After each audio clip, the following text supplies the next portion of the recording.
mulai tahun 2021 kami sudah menetapkan formasi P3K, tapi banyak daerah yang tidak mengangkat di 2021. Kenapa sih daerah takut untuk mengangkat P3K? Jujur Pak, kami kemarin takut Pak, bener enggak ini?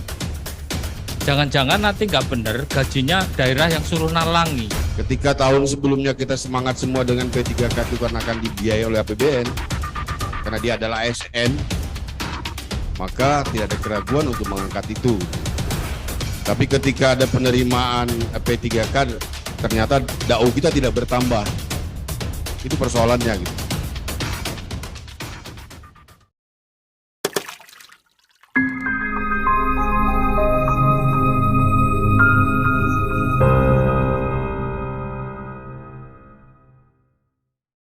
Ya, Bapak Ibu yang saya hormati, kalau kita lihat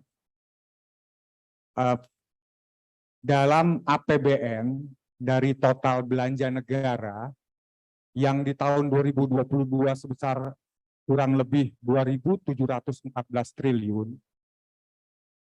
anggaran pendidikan yang terdapat dalam APBN tahun 2022 itu sebesar 542,8 triliun. Karena yang hadir di sini adalah kebanyakan dari daerah, perlu kami sampaikan bahwa dari anggaran pendidikan APBN tersebut yang terbesar melalui transfer ke daerah dan dana desa. Jadi lebih dari 53% anggaran pendidikan di APBN itu dalam bentuk transfer ke daerah dan dana desa. 28% melalui kementerian lembaga, antara lain Kemendikbud, Kemenak, dan kementerian lainnya. Kemudian juga pada BABUN, pengeluaran pembiayaan, kita tahu ada dana abadi, dana pengembangan pendidikan nasional. Ya. Nah, yang harus kami sampaikan, karena sesuai dengan tupoksi kami, saya dari Direktorat Jenderal Perimbangan Keuangan, yang salah satu tupoksinya adalah mengalokasikan transfer ke daerah. Nah, ini yang perlu kita perhatikan bersama, anggaran pendidikan. Jadi sekali lagi yang akan kami sampaikan, anggaran pendidikan terbesar, baik dari tahun 2020 sampai 2022 ini, adalah melalui transfer ke daerah dan dana desa. Di 2020 itu sebesar 290,9 triliun anggaran pendidikan yang kita salurkan melalui transfer ke daerah dan dana desa. Berikutnya pada slide 4, ini adalah uraian. Pada slide 4, uraian apa saja anggaran pendidikan yang kami salurkan melalui transfer ke daerah dan dana desa. Kita kenal ada dana transfer umum, dana alokasi umum, dana bagi hasil, itu sebesar 155 triliun di tahun 2022 yang kami alokasikan dan kami transfer ke daerah.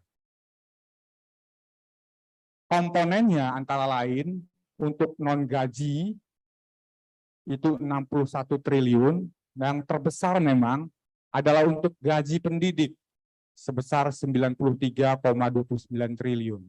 Ini menunjukkan komitmen kami dalam dukungan pendanaan untuk gaji pendidik.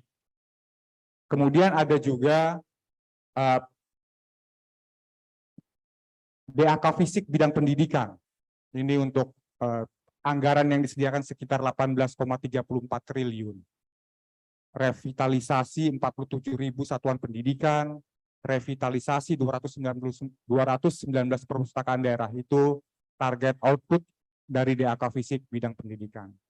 Kemudian yang lain DAK non fisik untuk pendidikan sebesar 114 triliun yang isinya ada bantuan operasional sekolah, BOP PAUD, BOP pendidikan kesejahteraan, ada tunjangan profesi guru ASN daerah termasuk P3K.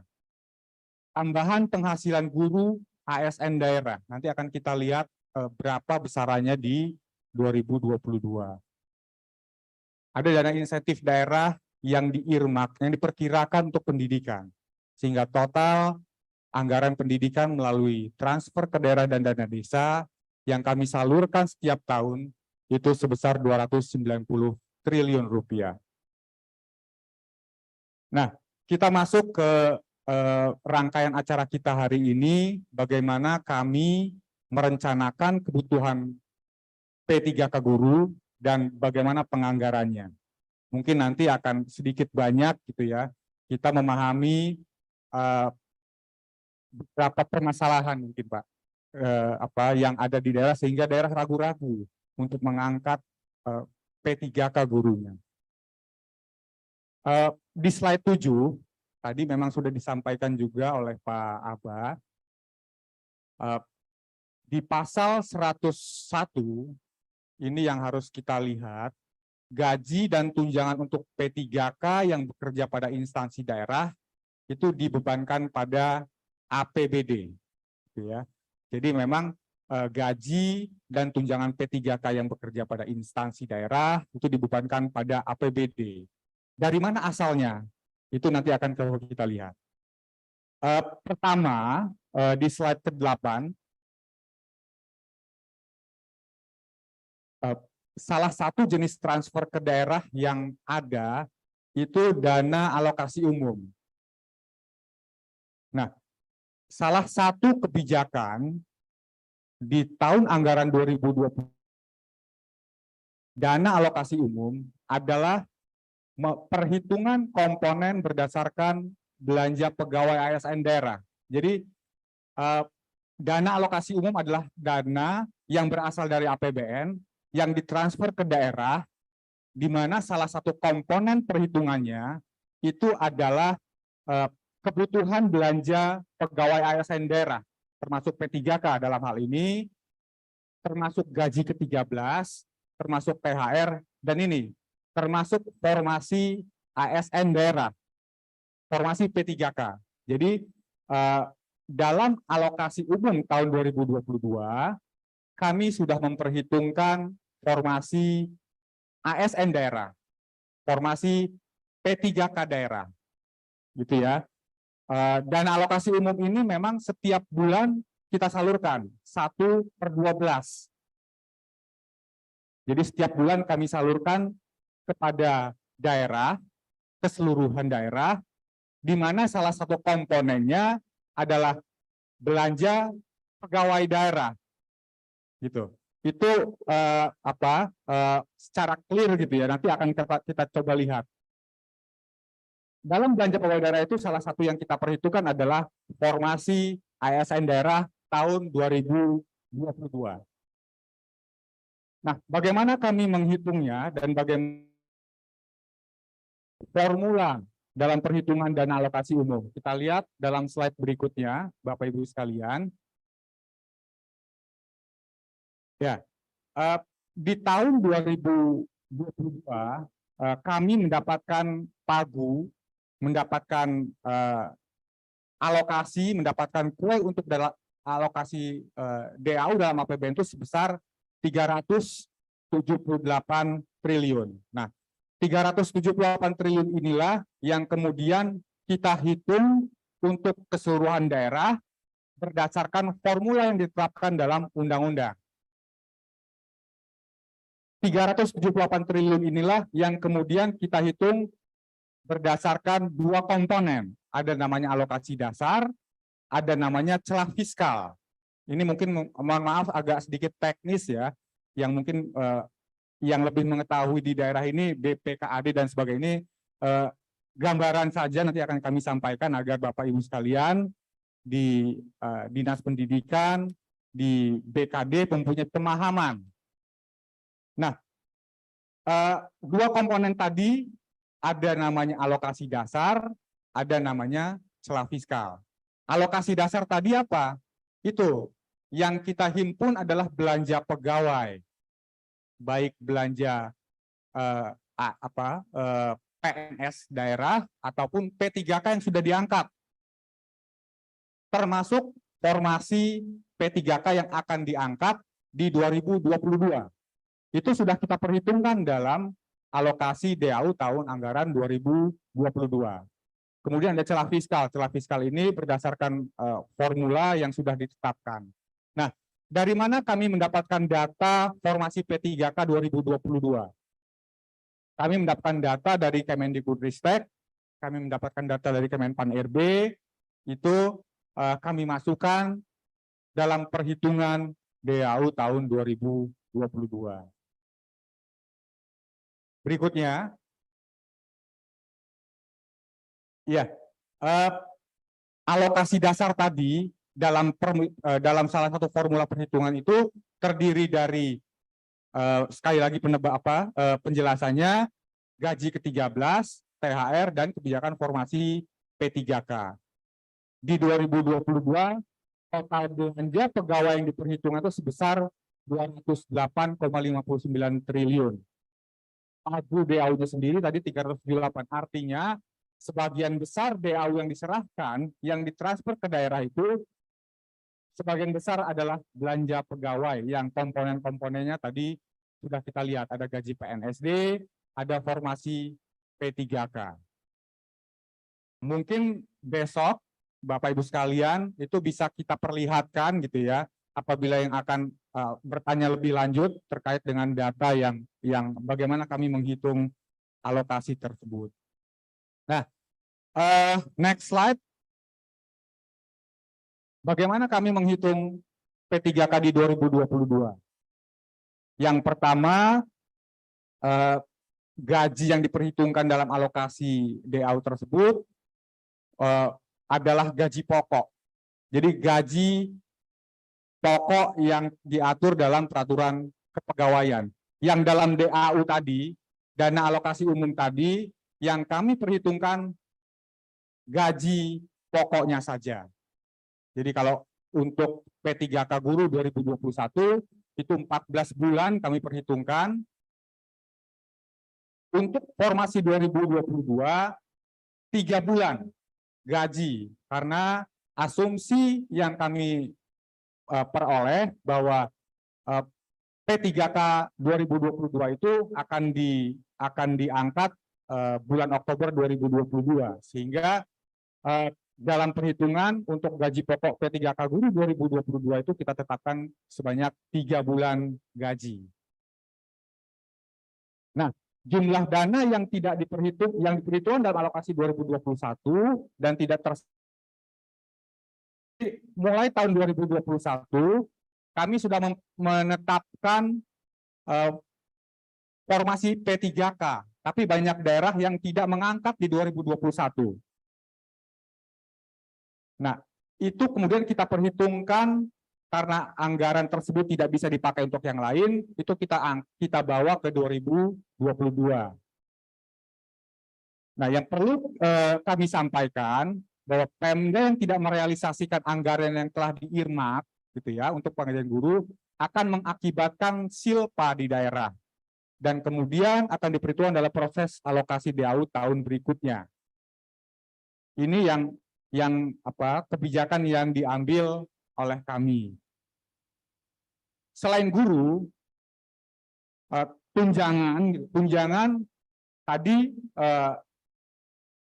gaji dan tunjangan itu dibebankan oleh PBD, gaji diperhitungkan melalui DAU, tunjangan memang adalah murni beban APBD. Ini yang mungkin nanti akan Bapak Ibu sekalian itu perlu dikoordinasikan dengan BPKAD terkait dengan kapasitas fiskal daerahnya. Nah, ada selain tadi dari DAU, ada alokasi tunjangan guru P3K tahun 2022 untuk kategori kriteria tertentu. Kalau kita di Undang-Undang APBN telah ditetapkan alokasi TPG, tunjangan profesi guru, itu termasuk P3K untuk meningkatkan profesionalisme dan etos kerja bagi guru. Kemudian ada di Undang-Undang APBN itu TKG, tunjangan khusus guru. memberikan kompensasi atas kesulitan hidup dalam melaksanakan tugas di daerah khusus. Jadi P3K itu juga akan mendapatkan TKG untuk daerah-daerah yang khusus gitu ya. Kemudian ada tambahan penghasilan guru. Ini juga dianggarkan termasuk P3K di 2022. Berapa alokasinya ada dalam slide berikutnya. Next. Nah, ini Bapak Ibu sekalian, tunjangan-tunjangan profesi guru untuk daerah-daerah yang khusus tadi. Jadi kalau kita lihat, ada sebanyak 55 triliun yang sudah dianggarkan oleh Kementerian Keuangan untuk tunjangan guru termasuk P3K di 2022. Berikutnya,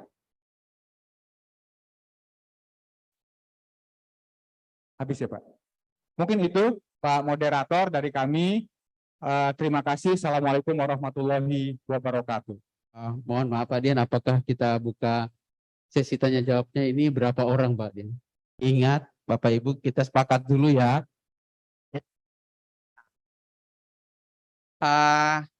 Saya buka sesi 1 sebanyak 3 pertanyaan.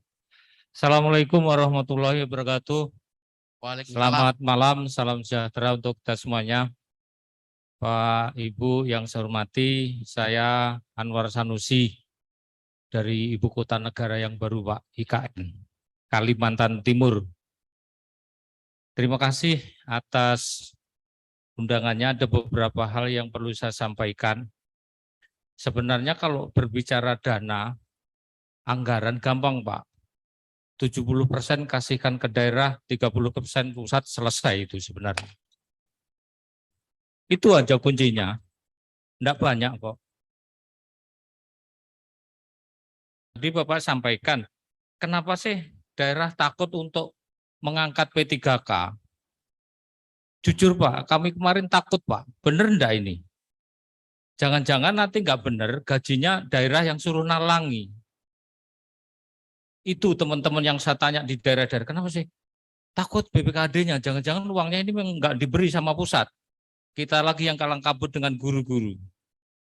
Nah itu mohon nanti kalau memang iya dana itu memang ditransfer dari pusat, tolong BPKAD itu juga diundang Pak. Jadi kalau kami sewaktu-waktu nanti rapat di daerah, itu gampang saya ngomong. Loh itu lo mau dibayari oleh pusat misalnya gitu. Kalau iya lagi, ada enggak SK-nya itu? Apa perlu SK atau enggak? Atau otomatis? Supaya kami enak, Pak. Yang kedua, ketika nanti dana yang sudah muncul itu disebutkan, yang harus dibayar itu mulai kapan? Mulai dia dinyatakan lulus atau mulai mendapat SK? Karena kalau melihat yang Bapak tampilkan itu adalah 14 bulan. Kalau 14 bulan berarti kan setahun penuh akan dibayar. Nah, yang kami terima di daerah SK itu bermacam-macam. Tidak sama terbitnya SK itu. Nah, mungkin itu untuk mohon perhatian dari keuangan agar kita nanti di daerah lebih enak. Sekali lagi, saya tidak banyak panjang lebar, tetapi kuncinya satu seperti tadi apa yang saya sampaikan Pak. 70% kasihkan ke daerah, 30% di pusat. Gitu. Terima kasih. Assalamualaikum warahmatullahi wabarakatuh. Waalaikumsalam warahmatullahi wabarakatuh. Baik. Satu lagi pertanyaan. Silakan Pak. Assalamualaikum warahmatullahi wabarakatuh. Salam. Saya Alimuddin dari persis tempatnya IKN itu Pak. Izin Pak Kadis. Pertama mungkin kita perlu pemahaman dulu apa sih APBD itu. Itu dulu. Karena kalau kita bicara APBD itu sumbernya APBN, juga ada dana DAU, ada DAK, ada bantuan keuangan, ada pendapatan yang sah. Ketika tahun sebelumnya kita semangat semua dengan P3K itu karena akan dibiayai oleh APBN, karena dia adalah ASN, maka tidak ada keraguan untuk mengangkat itu. Gitu. Tapi ketika ada penerimaan P3K, ternyata DAU kita tidak bertambah. Itu persoalannya gitu.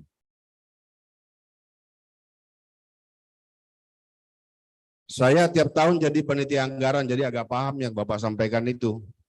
Tapi kalau lihat slide itu sebenarnya jelas itu. Ya, bahwa dana itu juga dari APBN. Tapi Pak Kadis tadi sebenarnya bilang ya 70% betul juga gitu. Supaya kita mengatur sendiri gitu. Itu yang pertama. Yang kedua, dalam penggajian saya ini miskomunikasi juga. Saya 6 tahun jadi kepala BKD. Ya, kalau dulu aturannya jelas bahwa yang dimaksud hari pertama kerja itu ya tanggal 1. Paling banter tanggal 3. Di dalam Permenkyu dijelaskan, di keputusan kepala BKN juga dijelaskan, Perka juga dijelaskan. Bagi daerah mengacu kepada Permendagri. Kira-kira seperti itu. Di pasal 23, mohon maaf kalau salah, di ayat 4 atau 3 dan 5, itu dijelaskan. Bagi yang bekerja pada hari pertama kerja, bulan berkenaan, gajinya dibayarkan pada bulan itu. Ya. Bagi yang hari kedua dan seterusnya, dibayarkan bulan berikutnya. Nih teman-teman TAPD di tempat saya berbeda pendapat dengan saya. Kalau saya, mereka harus dibayarkan. Mereka kerja untuk negara, tidak ada orang yang bekerja di negara yang tidak dibayar. Gitu. Persoalannya adalah TMT-nya saya buat tanggal 11 April. Berarti dia harusnya masuk di ayat 5. Pasal 23, Permendagri. Dari Kemendagri ada nggak? Jadi kita sudah bersurat, belum dibalas juga tuh. Itu, kemudian ini sekalian aja masih ada Pak Direktur di sini. Kita penerimaan P3K jangan seperti kemarin. Tengah jalan aturan berubah. Ini negara yang kita urus. Tengah jalan berubah standarnya. Ya, kemudian Pak, THL mau dihapus. Ya, tadi udah disampaikan sedikit ya.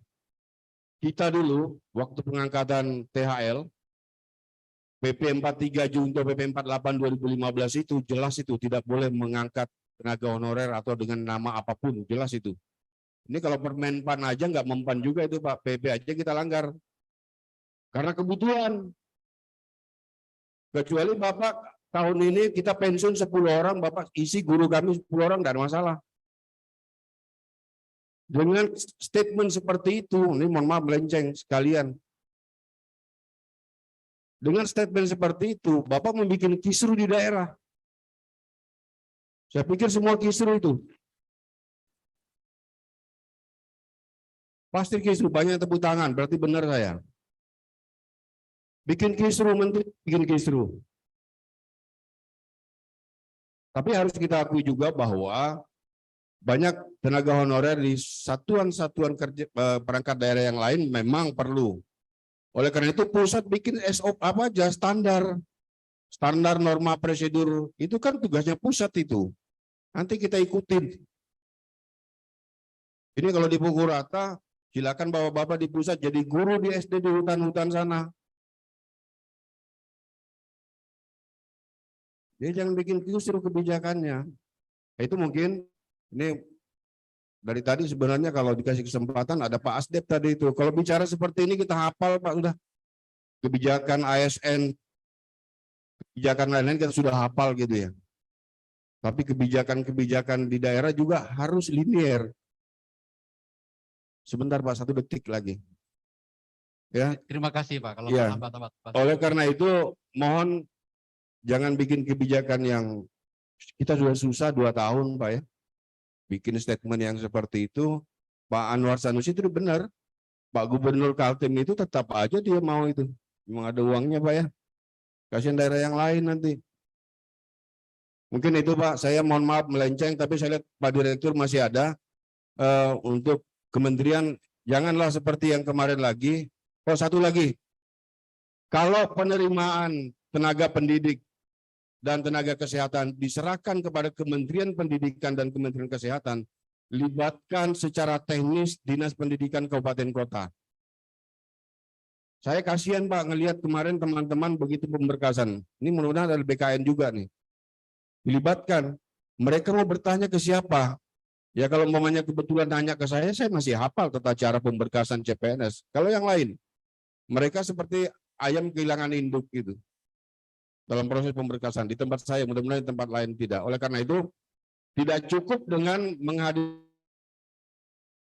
karena diminta itu cuma staf gitu. Ini kita bicara polisi P3K ini kan harus kita lanjuti Pak.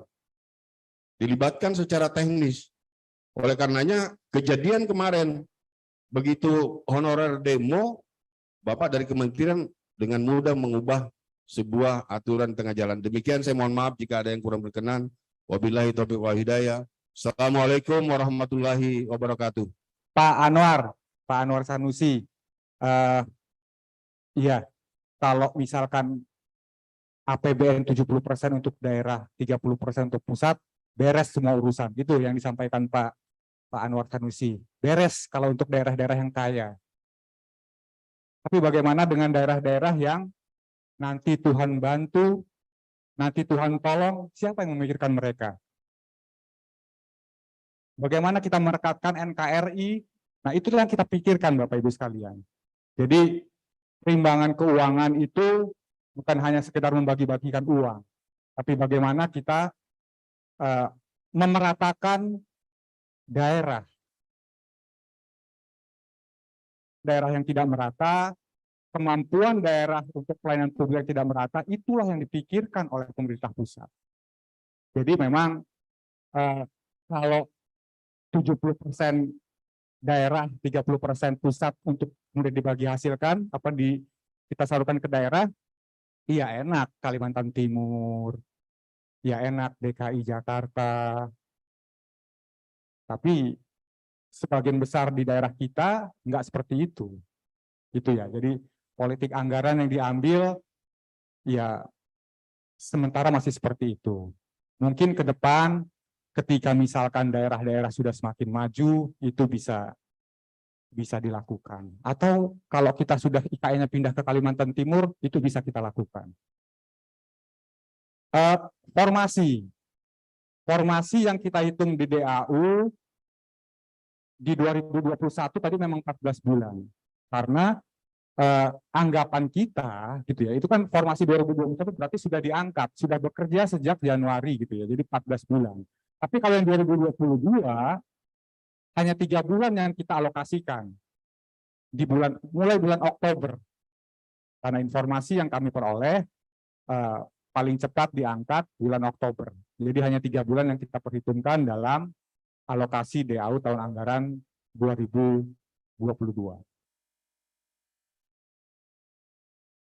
Iya, dari Penajam Pasar Utara. Mungkin 2-3 tahun yang akan datang, saya akan hubungi Bapak untuk mencari rumah di sana sepertinya.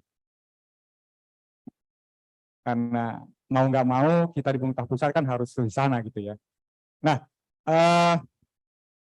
terima kasih Bapak sudah memahami bagaimana penganggaran DAU di daerah. Bapak Ibu sekalian, kami di DJPK sebetulnya gitu ya sangat menginginkan memang banyak dana yang disalurkan, yang disampaikan, yang ditransfer ke daerah. Untuk P3K misalkan, kebijakan di 2020 kami mengenalkan adanya DAU tambahan on top dari DAU yang sudah dialokasikan. Mungkin di sini ada yang ingat, atau mungkin bahkan tidak ada yang tahu karena tidak mengangkat waktu itu. Jadi di 2020 kami menganggarkan DAU tambahan on top dari alokasi DAU, tapi tidak direalisasikan karena tidak ada pengangkatan. Tidak keseluruhan direalisasikan.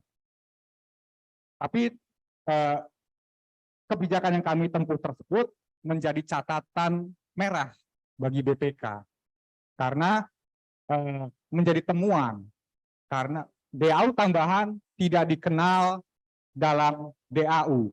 Itu salah satu rekomendasinya bahwa P3K itu harus masuk ke dalam alokasi formula. Kalau kami sih senang gitu ya, alokasi DAU ada, kemudian dapat data dari Kemendikbudristek, dapat data dari Kemenpan RB, berapa formasinya, ya tinggal ditambahkan, beres. Nggak ada protes dari BPKAD, dari Bupati, dari Wali Kota, dari Provinsi, yang setiap minggu meminta audiensi pada kami. Beres. Tapi kami tidak bisa mengalokasikan DAU tambahan seperti tahun 2020. Harus masuk ke dalam formula DAU yang berlaku, yang existing. Pertanyaannya, kenapa nggak naik? Itu pertanyaannya. Ya, di 2021, 2022, ya kita tahu kondisinya seperti apa. Penerimaan negara turun, itu kondisinya Bapak Ibu sekalian. Jadi sekali lagi memang kami yang bertugas untuk mengalokasikan itu ada barrier, gitu ya. Ada batas pagu berapa yang harus kita alokasikan. Nah, itu yang mungkin harus kita lihat. Kalau DAU-nya itu naik, penerimaan pajak naik, penerimaan dalam negeri naik karena dihitung dari PD Neto, ya mudah-mudahan DAU-nya naik. Terima kasih Bapak sudah memberikan input. Bapak sudah paham bagaimana kami mengalokasikan gitu ya.